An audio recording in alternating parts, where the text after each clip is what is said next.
नमस्कार विद्यार्थी मित्रांनो, 11वीचं वर्ष सुरू झालं आणि आपण या असणाऱ्या 11वीमधल्या सेकंड सेक्शनमधला एक महत्त्वाचा मोठा टॉपिक संपवला. टॉपिकचं नाव होतं वेव्ह ऑप्टिक्स किंवा ऑप्टिक्स. खरं तर इथं जर आपण बघितलं तर तो जो टॉपिक आहे तो टॉपिक दोन टॉपिक्स एकमेकांमध्ये मिक्स केल्यानंतर होणारा जो टॉपिक आहे असा हा टॉपिक आहे. जुन्या सिलेबसचा विचार केला तर त्या ठिकाणी तिथं असणाऱ्या त्या रिफ्रॅक्शन ऑफ लाईट आणि रे ऑप्टिक्स या दोघांना कंबाईन केल्यानंतरचा जो टॉपिक तयार होतो तो टॉपिक म्हणजे ऑप्टिक्स. खरं तर मोठा टॉपिक आहे. मग तो टॉपिक झाला, त्याच्यातले थिअरॉटिकल कॉन्सेप्ट झाले, त्याच्यात CETला काय विचारतील ते आपण बघत बघत बघत बघत पुढे गेलो. टॉपिक संपल्यानंतर खरं तर त्याची एक्झाम्पल घेणं गरजेचं आहे. मग मी आता काय केलंय, त्याची एक्झाम्पल नाही सुरू केलेली. मुळात खरं तर एक्झाम्पल ही जी संकल्पना आहे ती एकमेकाला जेवढं समोरासमोर येऊ तेवढी जास्त क्लिअर होत जातील. कारण या असणाऱ्या इथल्या त्या ऑनलाईनच्या एका लेक्चरमध्ये 3 नाही तर 4 एक्झाम्पल होतात आणि आपल्या दोघांमध्ये तेवढं कम्युनिकेशन नाही ना होत. त्यामुळे तशी ती अडचण येते. म्हणून मी विचार काय केला की बाबा डिसेंबरच्या आसपास कॉलेज सुरू होईल.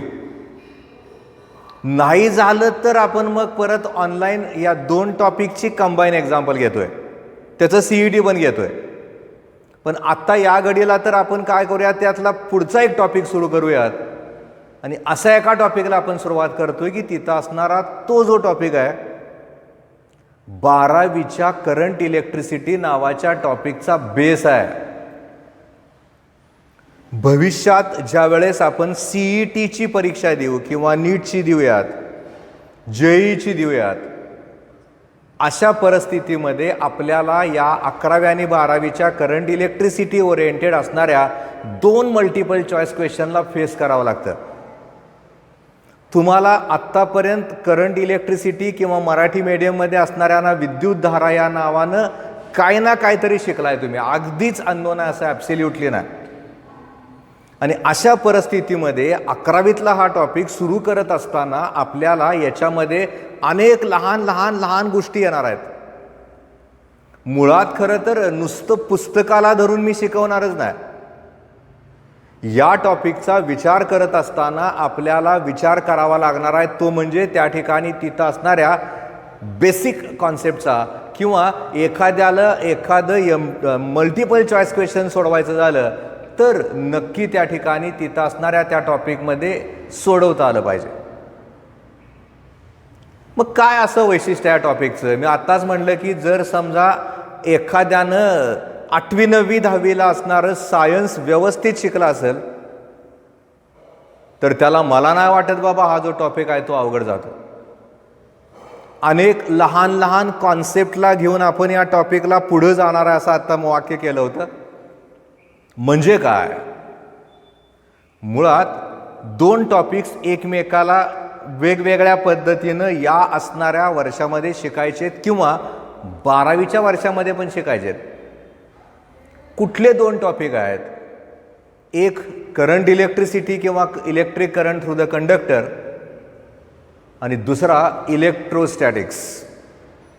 12वीमध्ये ह्या टॉपिकचं नाव बदललंय, त्यांनी करंट इलेक्ट्रिसिटी ठेवलंय, पण 12वीत इलेक्ट्रोस्टॅटिक्सचं नाव नाही बदललेलं.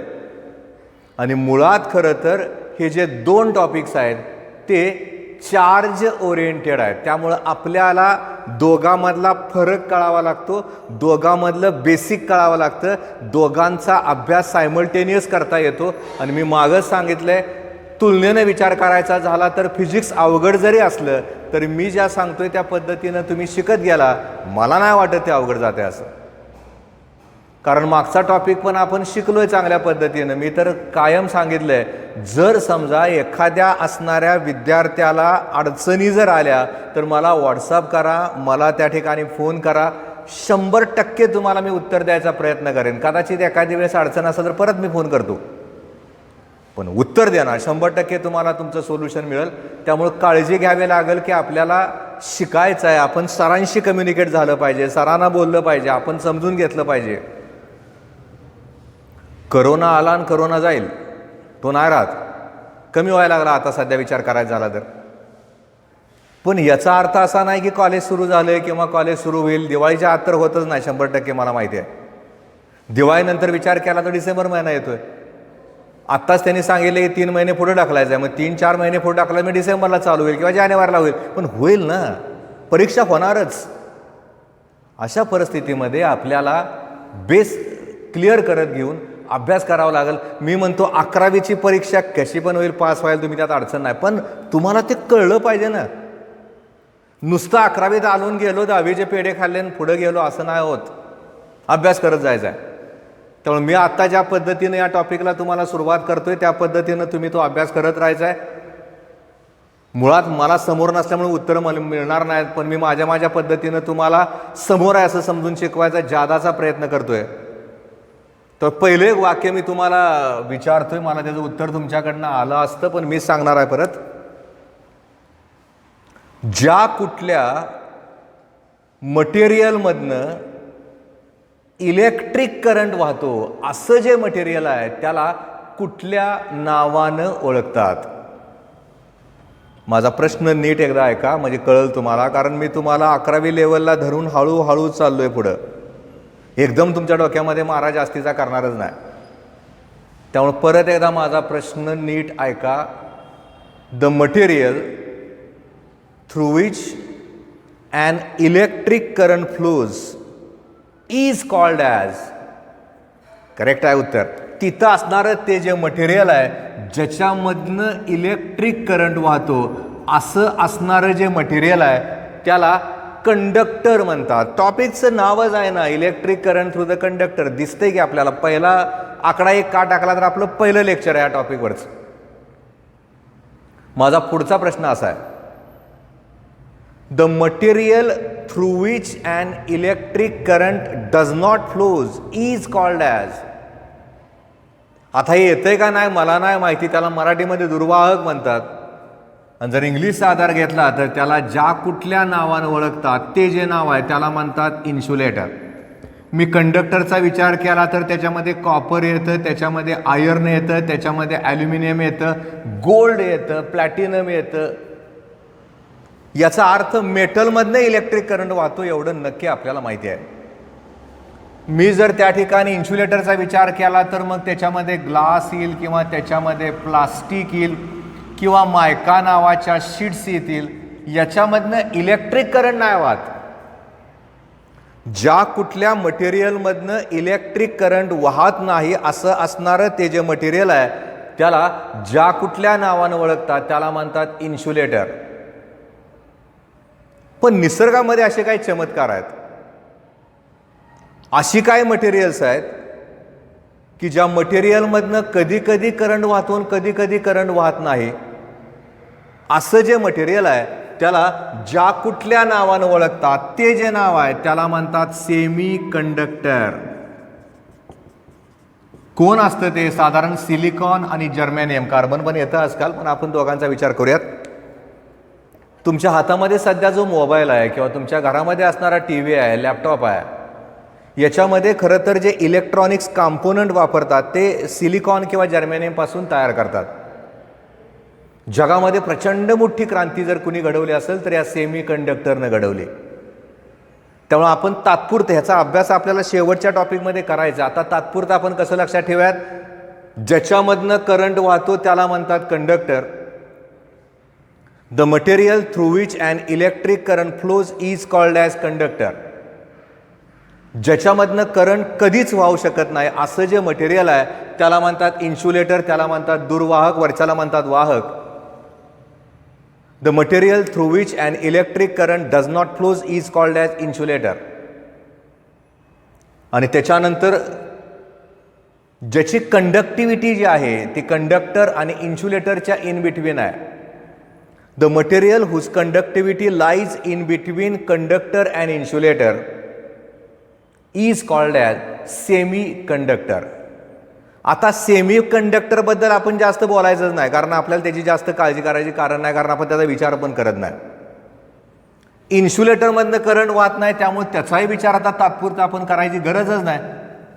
याचा अर्थ असा झाला, मी जर आता तुम्हाला विचार करायचं ठरवलं तर त्या ठिकाणी आपल्याला विचार करावा लागेल एक असणारं मटेरियल किंवा ज्या मटेरियलचा विचार आपण करतोय ते म्हणजे कंडक्टर. साधारण आपण खरा तर विचार करत असताना सोल्युशनमधनं पण त्या ठिकाणी तिथं असणारा तो करंट वाहतो, गॅसमधनं पण काय काय त्या ठिकाणी तिथं असणारा तो करंट वाहतो. पण अख्ख्या टॉपिकमध्ये आपण त्याचा विचारच करत नाही. त्यामुळे आपल्याला विचार कुठला करावा लागेल, फक्त कंडक्टरचा करूयात. देऊ द्यात पुस्तकात त्याने गॅस ओरिएंटेड, त्याची आत्ता विचार करायची गरज नाही आपल्याला. आपण काय करतोय, करस्पॉन्डिंग असणारा जो इलेक्ट्रिक करंट आहे तो कंडक्टरमधनं वाहत असताना मग काय काय विचार करायचा आहे तसं आपल्याला बघत जावं लागतं आणि तसं आपण ते पुढे बघत जातोय. आता परत एकदा मला प्रश्न डोक्यात आला की बाबा कंडक्टरमधनंच करंट का वाहत असेल, कधी देवाचा आहे नाही. आपण दैववादी तर ॲब्सोल्युटली नाही. श्रद्धा नक्कीच आहे पण आपल्या अंधश्रद्धा नक्कीच नाही. मग आपण काय विचार केला की तिथं असणारा तो जो करंट आहे तो कंडक्टरमधनं का वाहतो, प्लास्टिकमधनं का नाही वाहत, कॉपरमधनंच का वाहतो, मायकामधनं का नाही वाहत, ॲल्युमिनियममधनं का वाहतो, याचा प्रश्न जर मी तुम्हाला विचारला तर यातले काही जण म्हणण्यापेक्षा बरेच जण उत्तर देणार आहेत. त्यांच्याकडे उत्तर 100% आहे. त्यांना कधी ना कधी कुठं ना कुठं शिकवलं गेलंय. तो 100% मला सांगेल की त्या ठिकाणी तिथं असणारा तो जो करंट आहे तो जर कंडक्टरमधनं वाहत असेल तर कंडक्टरमध्ये फ्री इलेक्ट्रॉन्स आहेत, मुक्त चार आहेत, मुक्त प्रभार आहेत. करेक्ट आहे उत्तर तुमचं, ॲब्सोल्युटली चुकीचं नाही. आपण खरं तर या सगळ्या संकल्पनेला घेऊन पुढे जाणार आहे. कंडक्टरमधनं करंट वाहतो, कंडक्टरमधनं करंट वाहत असताना त्या ठिकाणी तिथं असणारे ते जे इलेक्ट्रॉन्स आहेत, ते जे इलेक्ट्रॉन्स आहेत ते इलेक्ट्रॉन्स फ्री आहेत, मुक्त आहेत. त्यामुळं आपण त्या ठिकाणी तिथं असणाऱ्या त्या कंडक्टरचा विचार नक्की करतोय. त्यामुळे आता डोक्यामध्ये आपण एक नक्की ठेवलंय की तिथं असणारा तो जो कंडक्टर आहे त्या कंडक्टरमधनं तिथं असणारा तो इलेक्ट्रॉन असणाऱ्या मुक्त किंवा फ्री इलेक्ट्रॉन्समुळे होऊ शकतो. पुढं काय पण आपलं बेसिक खरं तर विचार करायचा आहे. तो जो विचार करायचा आहे, मी आर्टिकलचं नाव काय लिहिलंय बघा, concept of an electric current. इतकं क्लिअर त्याचा नॉलेज नाही मिळत आपल्याला. बाबा इलेक्ट्रिक करंट आपण शिकलोय की नाही असं कोण म्हणतंय, पण इतकं क्लिअर नाही झालेलं आपलं. आता आपल्याला ब्रॉड व्हायचं. आता नुसतं मायक्रो घेऊन चालायचं नाही, आपल्याला ब्रॉड घेऊन जायचं आहे. मोठ्या मोठ्या कॉन्सेप्टला शिकायचं आहे आपल्याला. कारण आपण 11वीतनं 12वीत जाताना हा परत थोडा टफ होत जाईल आणि 12वीतनं ज्यांना कोणाला इंजिनिअरिंग करायचं आहे त्यांना अजून टफ हा टॉपिक होतो. कारण तिथं तुम्हाला भौतिकशास्त्रातली फिजिक्समधल्या करंट इलेक्ट्रिसिटीची गरज लागतेच, 100% लागते. आता काय करूयात आपण, संकल्पना तर आपण क्लिअर करतोय की त्या ठिकाणी तिथं असणारा तो जो कंडक्टर आहे त्या कंडक्टरमधनं इलेक्ट्रिक करंट वाहतो, आपण मान्य केलं. असं मान्य करत असताना मग मी विचार केला की बाबा माझ्याकडे जर समजा त्या ठिकाणी तिथं असणारा तो कंडक्टर आहे, समजा हा एक कंडक्टर आहे, मोठा दाखवला आहे, त्याचा क्रॉस सेक्शनल व्ह्यू आहे, आणि इथं असणारा हा जो कंडक्टर आहे या कंडक्टरला या पद्धतीनं त्या ठिकाणी तिथं असणारे ते इलेक्ट्रॉन्स आहेत.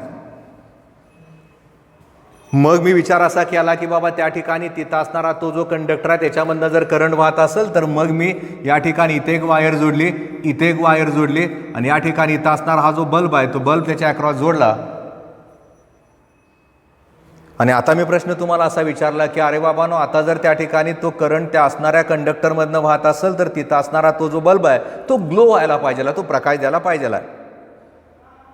तुमच्या समोर डायग्राम आहे, तुमच्या समोर ती सिच्युएशन आहे. मग मला तुम्ही सांगाल की अरे बाबांनो, या अशा परिस्थितीमध्ये अशा सिच्युएशनला त्या ठिकाणी तिथं असणारा तो कंडक्टर करंट त्यातनं वाहील का? आपण याचा विचार करतोय, या ठिकाणी असणाऱ्या कंडक्टरचा विचार करतोय, कंडक्टरमध्ये असणाऱ्या इलेक्ट्रॉनचा विचार करतोय. कंडक्टरमध्ये असणाऱ्या इलेक्ट्रॉनचा विचार करत असताना अशा सिच्युएशनचा विचार जर आपण केला तर 100% तुम्ही सांगू शकता की सर कसं शक्य आहे ना, असा कसा करंट वाहणार आहे? त्यातला एक जण उठून म्हणणार की सर तुम्ही बॅटरी कुठे लावली आहे? आणि त्याचं करेक्ट आहे.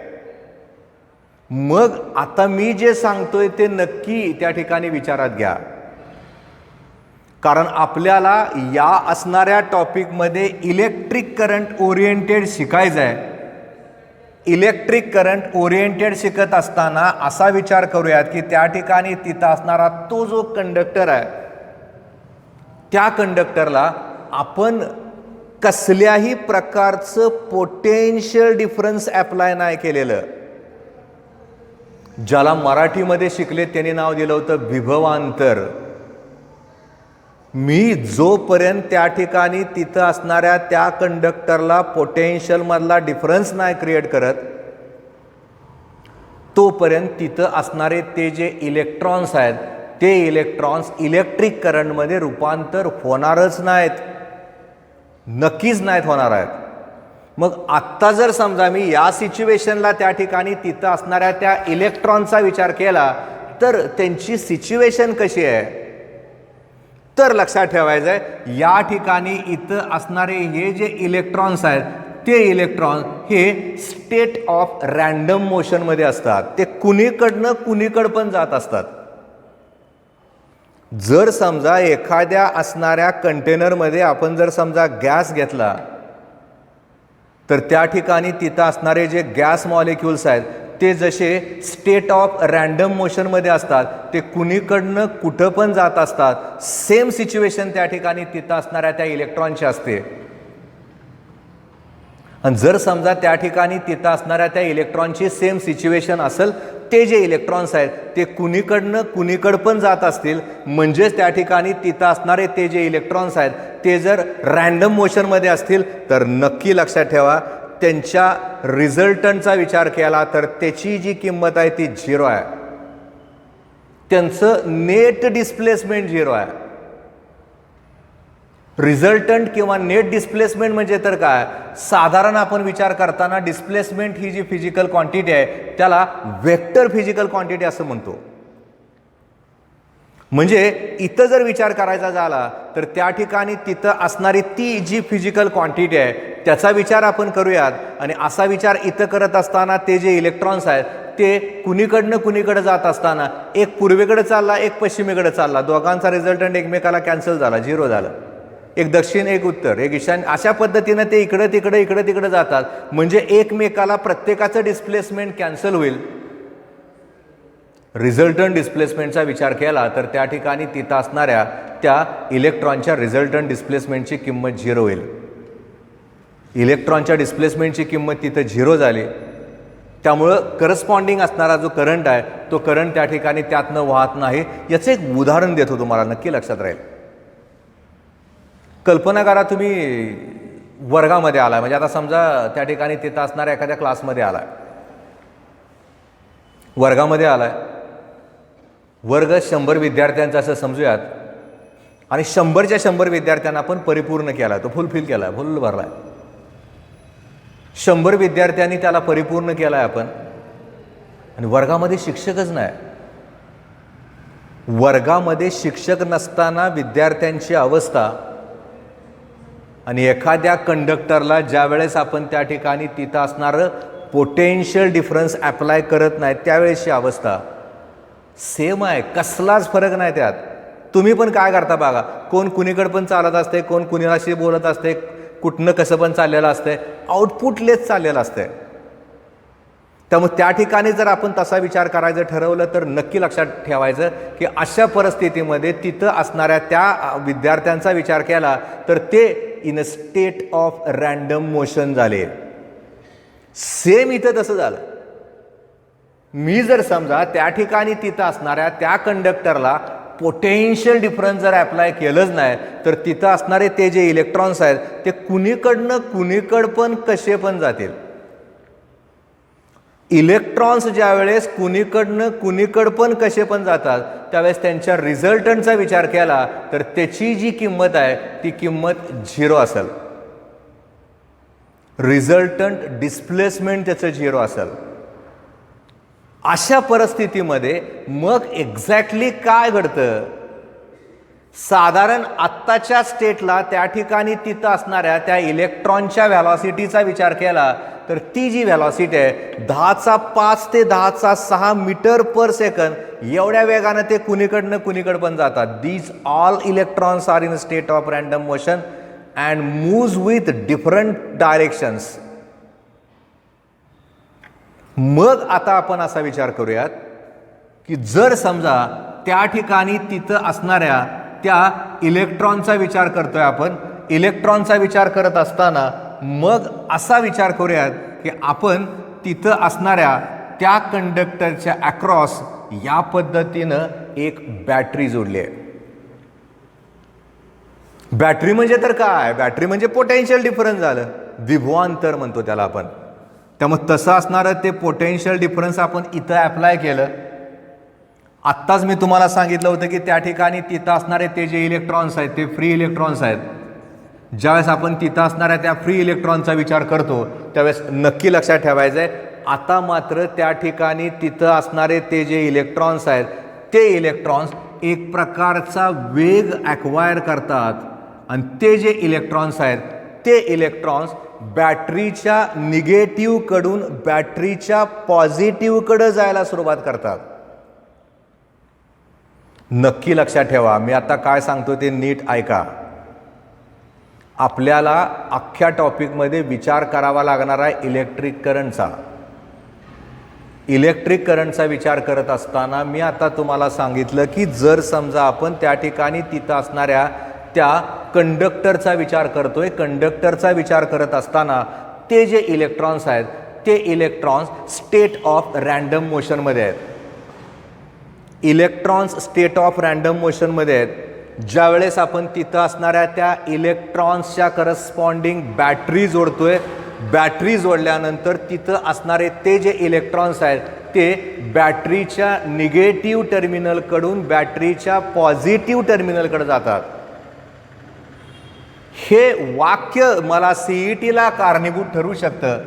म्हणजे तसं तिथं लिहित असताना मी नक्की लिहू शकतो, direction of electron is from negative terminal to the positive terminal. म्हणजे आपल्याला याचा विचार करत असताना यात सगळ्यात महत्त्वाचं काय आहे, कुठं शक्य आहे, एक्सटर्नल सर्किटमध्ये. CKT म्हणजे सर्किट.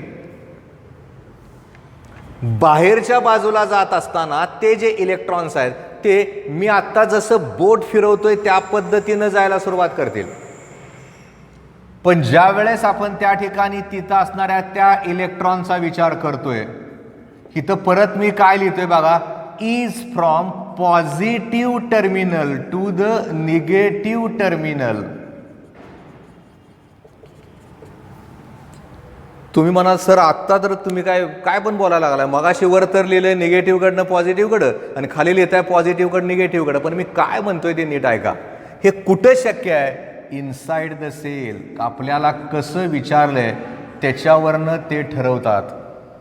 म्हणजे बॅटरीतनं जात असताना ते पॉझिटिव्हकडनं निगेटिव्हकडं जातात.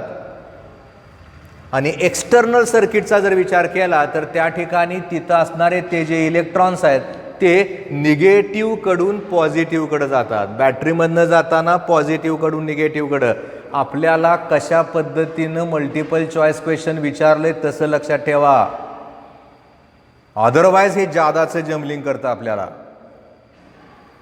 या सगळ्यांचा विचार तर आपण नक्की इथं करतोयच, पण या सगळ्यांच्या बरोबर आपल्याला विचार अजून एका गोष्टीचा करायचा आहे.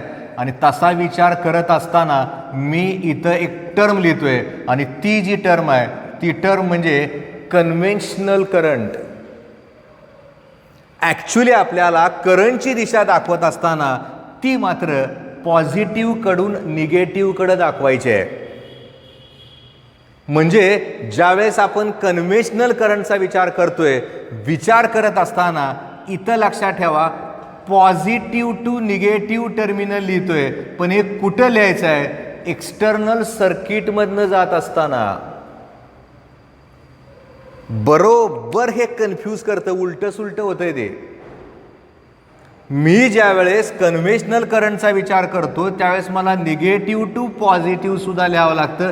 कुठं लिहावं लागतं? Inside the cell. सेलमधनं कन्व्हेन्शनल करंटचा विचार करत असताना तिथं असणारी ती जी दिशा आहे ती दिशा मात्र निगेटिव्ह कडून पॉझिटिव्ह कडे आहे. सेलमधनं जाताना कन्व्हेन्शनल करंट. एक्सटर्नल सर्किटमधनं जर कन्व्हेन्शनल करंटचा विचार करायचा ठरवला तर त्या ठिकाणी त्याची जी दिशा आहे ती पॉझिटिव्ह टर्मिनलकडून निगेटिव्ह टर्मिनलकडं असते आहे, एवढं 100% लक्षात ठेवा. म्हणजे आपल्याला दोन्ही पद्धतीनं त्या ठिकाणी तिथं असणाऱ्या इलेक्ट्रिक करंटचा विचार करायचा आहे. मी काय करतोय, तुम्हाला आत्ता शिकवत असताना सांगत असताना फक्त विचार करतोय कॉन्सेप्ट ऑफ ॲन इलेक्ट्रिक करंटचा. आणि कॉन्सेप्ट ऑफ ॲन इलेक्ट्रिक करंटचा विचार करत असताना मी काय काय सांगितलं ते नीट ऐका, कारण ते सगळ्यात महत्त्वाचं आहे. ज्या वेळेस आपण एखाद्या असणाऱ्या कंडक्टरला पोटेन्शियल डिफरन्स अप्लाय नाही करत त्यावेळेस त्या ठिकाणी तिथं असणारे ते जे इलेक्ट्रॉन्स आहेत, all these electrons are in a state of random motion, हे आपलं पहिलं वाक्य आहे.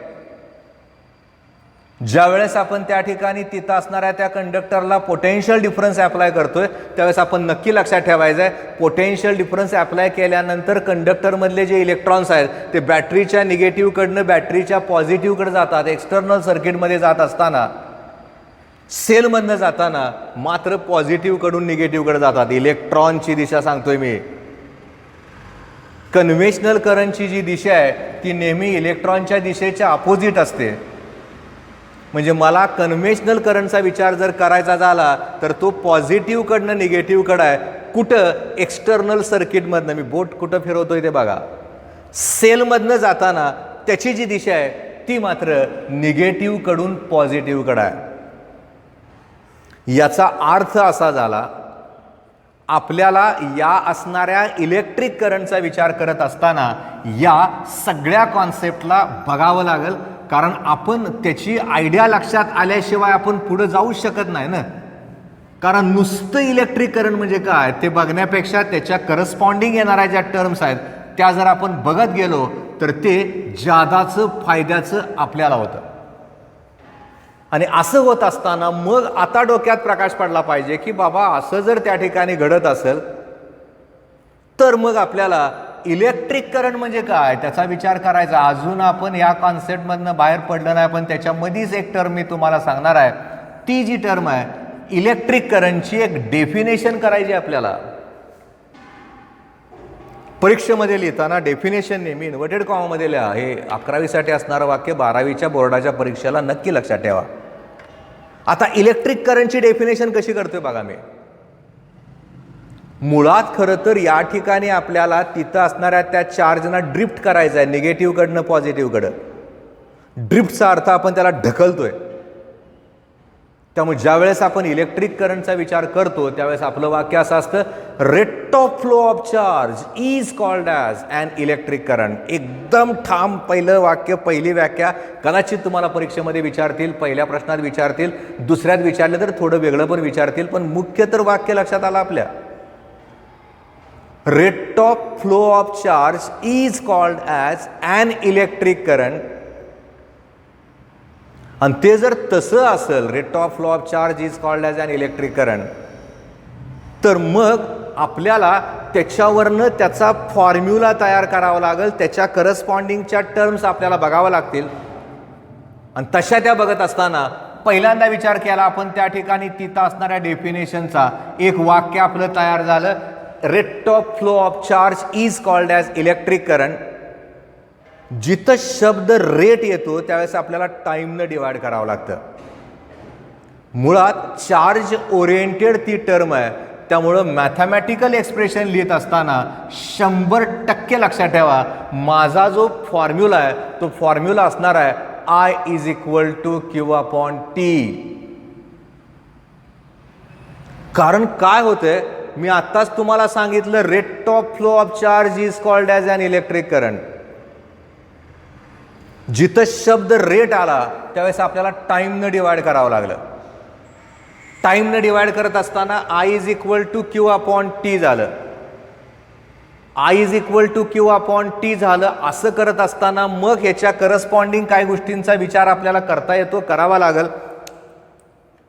आणि तसा तो विचार करत असताना आता मी जर तुम्हाला प्रश्न विचारला की कधी काळी तुम्हाला सदिश भौतिक राशी आणि अदिश भौतिक राशी असं कुठं शिकलाय का, तुमचं उत्तर हो असं यायला पाहिजे, कारण शिकलोय आपण ते. ज्या कुठल्या भौतिक राशीला परिमाण आणि दिशा ह्या दोघांची गरज लागते वर्णन करण्यासाठी त्याला सदिश म्हणतात. इंग्लिशमध्ये त्याला वेक्टर क्वांटिटी म्हणतात किंवा वेक्टर्स म्हणतात. आणि जी भौतिक राशी त्याचं वर्णन करण्यासाठी नुसत्या परिमाणानं करता येतं अशी जी भौतिक राशी आहे त्याला स्केलर्स या नावानं ओळखतात, त्याला अदिश भौतिक राशी या नावानं ओळखतात. मग मी प्रश्न तुम्हाला असा विचारला की सांग इलेक्ट्रिक करंट स्केलर का वेक्टर का टेन्सर नावाचे एक इथे पुन्हा बघू आपण. तुम्ही काय म्हणणार, अरे त्याला गरज आहे ना पॉझिटिव्हकडनं निगेटिव्हकडे, सरांनी आत्ता जर सांगितले याचा अर्थ त्याला दिशेची गरज आहे, याचा अर्थ वेक्टर आहे. आणि असं लिहिता लिहिता मी फळ्यावर त्याचं उत्तर लिहून टाकतो आणि उत्तर असतं स्केलर. तुम्ही म्हणणार सर आम्हाला काय चुकीचं शिकवताय का काय, नाही. ह्याचं कारण असं आहे, कन्व्हेन्शनल करंटची दिशा पॉझिटिव्हकडनं निगेटिव्हकडे आहे. मी आत्ता सांगितलं ते करेक्टच आहे, ते चुकीचं नाहीच आहे. अरे पण ते बदलतंय का कधी, कधीच बदलणार नाही ना. कन्व्हेन्शनल करंट नेहमी पॉझिटिव्हकडनं निगेटिव्हकडेच जाणार आहे, तो उलटा कधी दाखवला जात नाही ना. मग दिशेची गरज काय, आणि त्या ठिकाणी तिथं असणारी ती दिशेची गरज तिथं लागणारच नाही ना आपल्याला. त्यामुळे आपण ज्यावेळेस इलेक्ट्रिक करंटचा विचार करणार आहोत त्यावेळेस नक्की लक्षात ठेवायचं आहे त्या ठिकाणी तिथं असणारी ती जी फिजिकल क्वांटिटी आहे ती फिजिकल क्वांटिटी नक्कीच स्केलर फिजिकल क्वांटिटी आहे. बरं, स्केलर क्वांटिटी असं मी लिहिलं किंवा स्केलर फिजिकल क्वांटिटी असं मी लिहिलं. पुढं प्रश्न असा येणार की बाबा त्या ठिकाणी तिथं असणारं ते जे इलेक्ट्रिक करंट आहे त्याला एकक असेल का, SI सिस्टीममध्ये वगैरे त्याला युनिट येतं का. मग तुम्ही विचार करणार की अरे विद्युतधारा कुठंतरी बघितलंय, आठवतंय, हां एम्पियर बघितलंय की आपण, आणि ते चुकीचं नाही, तुमचं बरोबरच आहे. त्यामुळे ज्या वेळेस आपण इलेक्ट्रिक करंटच्या एककाचा विचार करतो त्यावेळेस नक्की लक्षात ठेवा त्याचं जे एकक आहे ते एम्पियर आहे. हे सगळ्याला मान्य आहे. पण कधी कधी काय होतं, त्याला आपल्या फॉर्म्युल्यामध्ये रूपांतर केल्यामुळे त्याचं एकक वेगळं पण येऊ शकतं ना. मी इथं लिहिताना काय लिहिलंय बघा, I is equal to Q upon T. तुम्हाला काय सांगितलं, क्यू म्हणजे चार्ज आहे, टी म्हणजे टाइम आहे. चार्जला एकक असतं का, असतं. काय असतं, कुलोम. टाइमला असतं का, असतं. काय असतं, सेकंद. याचा अर्थ असा झाला याचं अजून एक एकक असू शकतं आणि त्या ठिकाणी तिथं असणारं ते जे एकक आहे कुलोम पर सेकंद. वेगवेगळ्या पद्धतीनं एकक करायची सवय लावा. नीटमध्ये पहिलं फिजिकल मेजरमेंट नावाचा जो टॉपिक आहे त्याच्यामध्ये एकक येतात, डायमेन्शन येतात आणि ते यावं लागतं आपल्याला, पर्याय नसतोच, ॲब्सल्युटली पर्याय नसतो. त्यामुळे ज्यावेळेस आपण इलेक्ट्रिक करंटचा विचार करतोय त्यावेळेस आपल्याला या पद्धतीनं एककाचा विचार करावा लागेल, त्या ठिकाणी असणारं स्केलर आहे का वेक्टरचा विचार करावा लागेल, त्याच्या फॉर्म्युल्याचा विचार करावा लागेल. आणि असं करता करता मला वाटलं की जर मला गणित सोडवायचे तर मग मला या फॉर्म्युलेच्या ऐवजी मला याचा पण वापर करता येतो. आता तुम्ही म्हणणार की सरांनी काय तर वेगळंच लिहिलंय, एन काय लिहिलंय, ई काय लिहिलंय, टी काय लिहिलंय. मुळात आपला जो टॉपिक आहे तो आयॉन्सच्या करस्पॉन्डिंग असणाऱ्या गॅसमधल्या करंटचा अभ्यास नाही करत आपण. समजा NaCl आहे, Na पॉझिटिव्ह Cl निगेटिव्ह झालं त्याच्यातनं पण करंट वाहू शकतो. CuSO4 आहे कॉपर सल्फेट, त्यातनं पण करंट वाहतो. पण त्याचा विचार आपण इथं कुठं करतोय, आपण कंडक्टरमधनं इलेक्ट्रिक करंट वाहत असतानाचा विचार करतोय. त्यामुळे अगोदर जे तुमच्या पुस्तकात गॅस ओरिएंटेड दिले मी तुम्हाला सांगितलंच नाही, मला त्याची गरजच नाही. मला ह्या पद्धतीनं जर मी त्या ठिकाणी तिथं असणाऱ्या त्या टॉपिकला बघितलं तर 100% माझ्या डोक्यामध्ये बसत जातं. बसता बसता जर I is equal to NE upon T असं जर मी लिहिलं असेल तर असं लिहित असताना मग मला कळावं लागतं N म्हणजे काय आहे. लक्षात ठेवा, N म्हणजे नंबर ऑफ इलेक्ट्रॉन्स आहे. कधी कधी आपल्याला नंबर ऑफ इलेक्ट्रॉनचं उत्तर विचारतात, टाईमचं विचारतात, करंटचं विचारतात, कशाचं विचारलंय त्याच्यावरनं आपण तो फॉर्म्युला तयार करतो. मग ई म्हणजे काय आहे, ईचा पण अर्थ समजून घ्या. त्याचा अर्थ आहे चार्ज ऑन इलेक्ट्रॉन. कुणाला माहिती आहे? तुम्हाला माहिती आहे का इलेक्ट्रॉनवरचा चार्ज किती कुलोम असतो? ते नाही माहीत, तर मी सांगतो आता पाठ करायचा. इलेक्ट्रॉनवरचा जो चार्ज आहे तो 1.6 इंटू 10⁻⁻19 कुलोम असतो. मी त्याचं फक्त मॅग्निट्यूड घेतलंय. ॲक्च्युली तो वजा असतो. तुम्हाला माहिती आहे इलेक्ट्रॉनवरचा चार्ज मायनस आहे, प्रोटॉनवरचा चार्ज पॉझिटिव्ह असतो. म्हणजे इथं जर आपण बघितलं तर ईचा विचार करत असताना ई म्हणजे चार्ज ऑन इलेक्ट्रॉन आहे आणि त्याची जी किंमत आहे 1.6 इंटू 10⁻⁻19 कुलोम आहे. टीचा विचार करूयात. टी म्हणजे काय?